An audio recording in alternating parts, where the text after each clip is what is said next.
I planted this Jamaican Sorrel Hibiscus from seeds I saved last year, and now they're nice and plump and ready to harvest, and I'm taking you with me.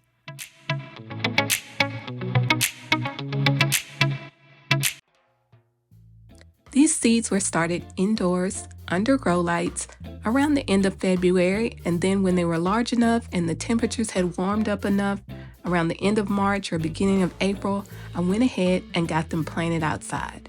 And there's 2 plants in this pot. And this is one of my open bottom pots, the same as I used last year, and I've still had excellent results again this year. The first year I grew sorrel, I grew it in a pot, a 17-gallon tub. And it grew, and I was able to get roselle off of it, but it was really hard to keep it watered through the heat of the summer. It really suffered once the heat really kicked in. You can grow it in a pot, and what I recommend if you have to grow it in a pot is only 1 plant to a container. It takes up a lot of room, and as you can see, they get huge if they're allowed the space they need.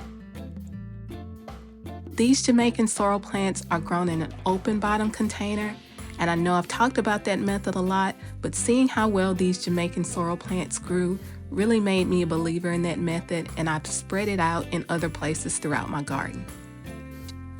Jamaican sorrel plants are day length sensitive, so they put on a lot of growth throughout the year, and then as the days start to get shorter closer to the fall, the roselle will mature and it'll be time to harvest. I'm in zone 8A, and where I am, we do get some winter temperatures, so we'll usually get a little snow and some ice, and my Jamaican sorrel, even after I cut it back like this, it doesn't make it through the winter. So each year I start fresh new plants. In some areas it can be perennial, but I've also read that younger plants produce better. The way that I've found it easiest to harvest is to clip off each branch with the roselles attached, and then I can take those branches, take a seat, and clip off each individual roselle bud. I like to wear gloves because there are a lot of little bugs, mainly spiders, that like to hide in these little roselle buds. And I can take a look at each one as I'm clipping it to see if it's one that I want to save.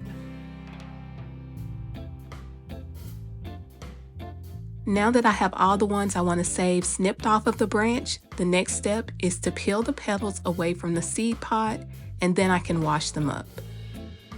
You can see I have 2 different size roselle. This one is a little smaller and it's not quite as mature as the other one. I like to let them stay on the plant and get a little larger and plumper like this one. This way, when you peel the petals back, they're much crisper and full.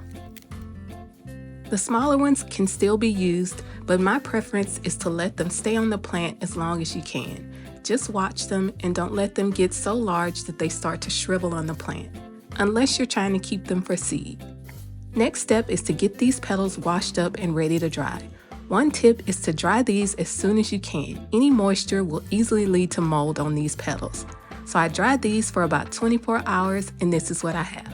Thanks for watching.